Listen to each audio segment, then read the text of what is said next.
Welcome to Bram Michelson's Weird News Fast Blast. Doctors remove live eel from man's abdomen after it bites through his intestines. A man was brought into the emergency room with severe abdominal pain, saying there was an eel in his body. Quick question, how do you think it got there? Let's just say that you're not wrong and leave that particular detail up to your imagination. After a series of X-ray imaging and ultrasound exams, they found that indeed there was something inside his intestines. The hospital staff quickly jumped into action, preparing to remove the creature from the man's body, but were unable to reach the slippery creature the way it went in. So they resorted to performing surgery on the man's abdomen, and they were shocked to discover a live eel, approximately 65 centimeters long and 10 centimeters in circumference, was crawling around in his abdomen. The eel had bitten through the patient's rectum and colon to escape into the abdominal cavity. Eels can survive in anaerobic conditions for a long time and have the ability to bite through the gastrointestinal tract, said the doctor. After removing the man's eel, after removing the eel and a lemon, because of course there was a lemon up there too, doctors sutured the perforation and the patient is making a full physical recovery.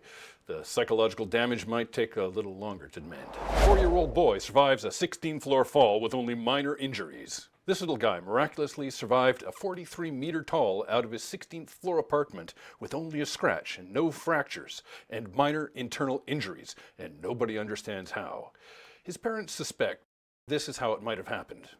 The young child, diagnosed with autism, had accidentally locked himself in the room, which caused him to panic, and by the time his father managed to break down the door, the child's crying had stopped, and the room seemed empty. The window was open, and the man ran to the balcony only to see the child's body lying motionless on the ground. Fearing the worst, the father ran outside, but when he got there, he was stunned to see Enzo moving.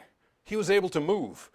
He was conscious. I didn't see any external blood. He just had a small scratch on his leg. However, worried about any potential unseen internal injuries, so they called emergency services. At the hospital, where he remained under observation for 7 days, doctors were unable to find anything wrong with the child, apart from some minor bleeding in his kidneys and lungs, which swiftly went away. There was nothing wrong with the boy, and everything seemed fine. Enzo was dismissed from the hospital and resumed his normal life, just like nothing had happened. Brazilian scientists proved the existence of cocaine sharks. First came the movie Cocaine Bear, which was loosely based on the story of a real black bear.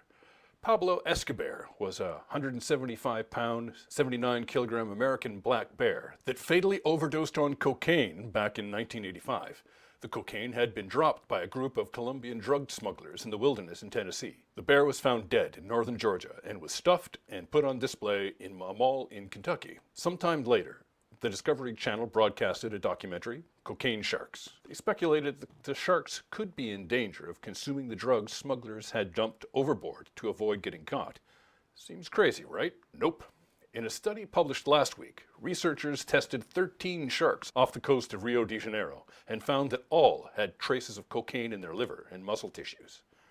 The levels of cocaine in these sharks were reported to be as much as 100 times higher than previously observed in marine life. While it's not immediately clear how the sharks managed to ingest the drug, the fact is, sharks have actually ingested cocaine. And if doing drugs is bad for people, okay, it's also bad for sharks. Right now, we don't really know what effect it might have on them. It could be anything from bizarre behavior to infertility.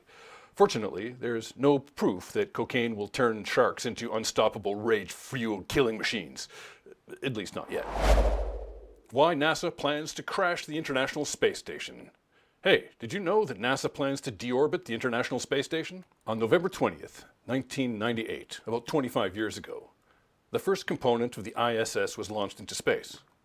Since then, the station has been continuously occupied over 23 years and has significantly contributed to a number of important scientific discoveries. But in a few short years, NASA plans to deorbit the ISS.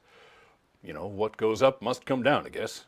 NASA's plans for the decommissioning operation will culminate in a fiery plunge into the middle of the Pacific Ocean, a location known as Point Nemo. It's also known as the spacecraft graveyard, and is the furthest point on Earth from all civilization. You know, it must have been kind of difficult finding Nemo. So why has NASA decided to take down one of the most expensive objects ever known to man and crash it back to Earth? Well, it's been through a lot. Every time it orbits, it gets scorched on one side and cooled on the other. And that kind of thermal stress degrades things over time. And every time a craft docks or undocks with the station, that also causes structural stress, which will ultimately lead to its demise. While NASA has committed to maintaining the station until 2030, the final decision to deorbit will depend on politics just as much as it does engineering. If degradation or unplanned damage does occur before the official decommissioning, a free-falling ISS poses serious dangers, but time will tell.